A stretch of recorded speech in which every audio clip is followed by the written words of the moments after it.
राजस्थान विधानसभा चुनाव से पहले राज्य में राजनीतिक सरगर्मियां तेज हो चुकी हैं। सभी राजनीतिक पार्टियां अपने तरीके से दांव पेच लगाने में जुट गई हैं।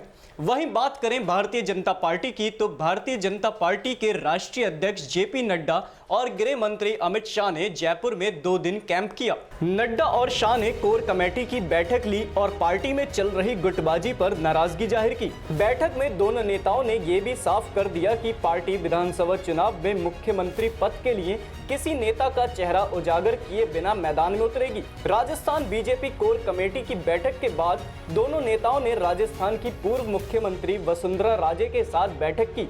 वहीं दूसरी ओर वसुंधरा समर्थक माने जाने वाले 7 बार के पूर्व विधायक देवी सिंह भाटी की पार्टी में वापसी हो गई है। ये वही नेता हैं जिनको लेकर चर्चा थी कि बीजेपी में वापसी के लिए वसुंधरा के चेहरे पर चुनाव लड़ने का ऐलान किए जाने की शर्त आला कमान के सामने रखी है। अब आपको 4 पॉइंट्स के माध्यम से समझाते हैं कि आखिर क्यों बीजेपी बिना मुख्यमंत्री के चेहरे के राजस्थान के चुनावी रण में कूदी है। इसके साथ ही भारतीय जनता पार्टी वसुंधरा राजे को दरकिनार करने से क्यों बच रही है। सबसे पहले आपको बताते हैं वसुंधरा राजे की सियासत के बारे में। वसुंधरा राजे के पास सियासत का लंबा अनुभव है।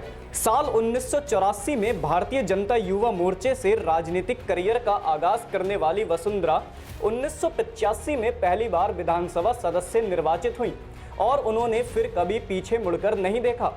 वसुंधरा राजे साल 1989 में पहली बार लोकसभा पहुंची और 2003 तक बीजेपी के नेतृत्व वाली सरकारों में अलग अलग मंत्रालयों के कार्यभार भी संभाले।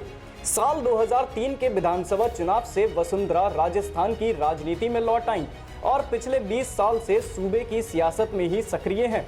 ऐसे में बीजेपी लोकसभा चुनाव से कुछ महीने पहले होने जा रहे विधानसभा चुनाव में वसुंधरा की नाराजगी का रिस्क नहीं लेना चाहेगी। अब बात करते हैं वसुंधरा राजे राजस्थान में एक बड़ा चेहरा क्यों है। राजस्थान के मौजूदा मुख्यमंत्री अशोक गहलोत के मुकाबले वसुंधरा राजे राजस्थान में एक बड़ा चेहरा है। साल 2003 के चुनाव से राजस्थान की सत्ता इन दोनों नेताओं के इर्द गिर्द ही घूमती रही है। साथ ही वसुंधरा राजे मुख्यमंत्री पद के लिए बीजेपी की सबसे लोकप्रिय नेता भी हैं। वहीं साल 2018 के चुनाव में जब तमाम ओपिनियन पोल के नतीजे बीजेपी को खारिज कर रहे थे, तब भी पार्टी ने कांग्रेस को कड़ी टक्कर दी थी और 200 में से 73 सीटें हासिल की। वसुंधरा राजे की संगठन से लेकर कार्यकर्ताओं तक पकड़ मजबूत। वसुंधरा राजे को जमीनी स्तर का नेता कहा जाता है। वसुंधरा कार्यकर्ताओं के बीच भी काफी लोकप्रिय हैं। लंबे समय से सियासत में सक्रिय वसुंधरा की संगठन पर भी मजबूत पकड़ है।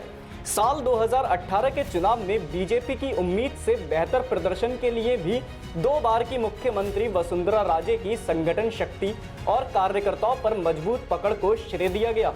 यही वजह थी कि बीजेपी ने 2003 में वसुंधरा के राजस्थान की राजनीति में सक्रिय होने के बाद संगठनिक नियुक्तियों में उनकी पसंद का ख्याल रखा था। वसुंधरा राजे का राजस्थान की सियासत में 60 सीटों पर सीधा प्रभाव है। वसुंधरा राजे 200 सीटों वाली राजस्थान विधानसभा की 60 सीटों पर सीधा प्रभाव रखती हैं और ये भी एक बड़ा कारण था कि पार्टी ने साल 2018 में खराब हालातों के बीच भी 70 से अधिक सीटें जीती थी। हालांकि बात सिर्फ इन 60 सीटों तक ही सीमित नहीं है।